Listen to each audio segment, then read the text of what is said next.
আসসালামু আলাইকুম রহমতুল্লাহ। প্রিয় বন্ধুরা, আশা করছি সকলেই ভালো আছেন। তো আজকে হচ্ছে 2024। তো আপনারা এরকম করে কিভাবে রেজাল্ট দেখবেন সেই প্রসেসটুকু মূলত আমি আজকে ভিডিওতে দেখাবো। চলুন তাহলে শুরু করা যাক। প্রথমে আপনাদের মোবাইল অথবা কম্পিউটারের মাধ্যমে যে কোনো ব্রাউজারে প্রবেশ করবেন। ব্রাউজারে আসার পরে আপনারা লিখবেন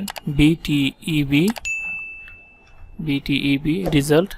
লেখার পরে এখানে দেখতে পাচ্ছেন অনেকগুলো ওয়েবসাইট চলে আসছে।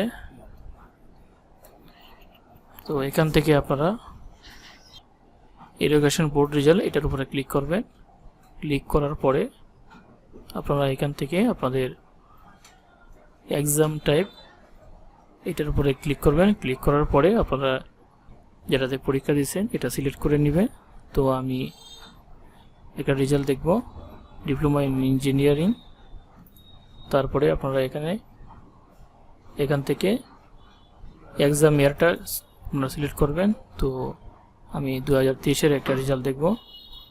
তো আপনাদের 2024 দেখাবে, এখনও পাবলিশ করা হয়নি 2024-এরটা। তো আজকেই প্রকাশ করা হবে 2024। তারপরে আপনারা এখানে রোল নাম্বারটা দিয়ে দিবেন। তারপরে আপনারা নিচের বক্সে রেজিস্ট্রেশন নাম্বার দিতেও পারেন অথবা নাও দিতে পারেন। তো এখান থেকে আপনারা ভিউ রেজাল্ট এটার উপরে ক্লিক করবেন। ক্লিক করার পরে এরকম একটা ইন্টারফেস আপনাদের সামনে চলে আসবে।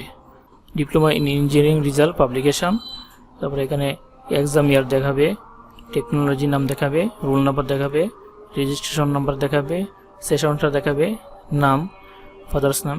তো সর্বশেষ হচ্ছে রেজাল্ট। আপনি যদি পাস করে থাকেন তাহলে পাস দেখাবে, তারপরে সিজিপি এটা দেখাবে।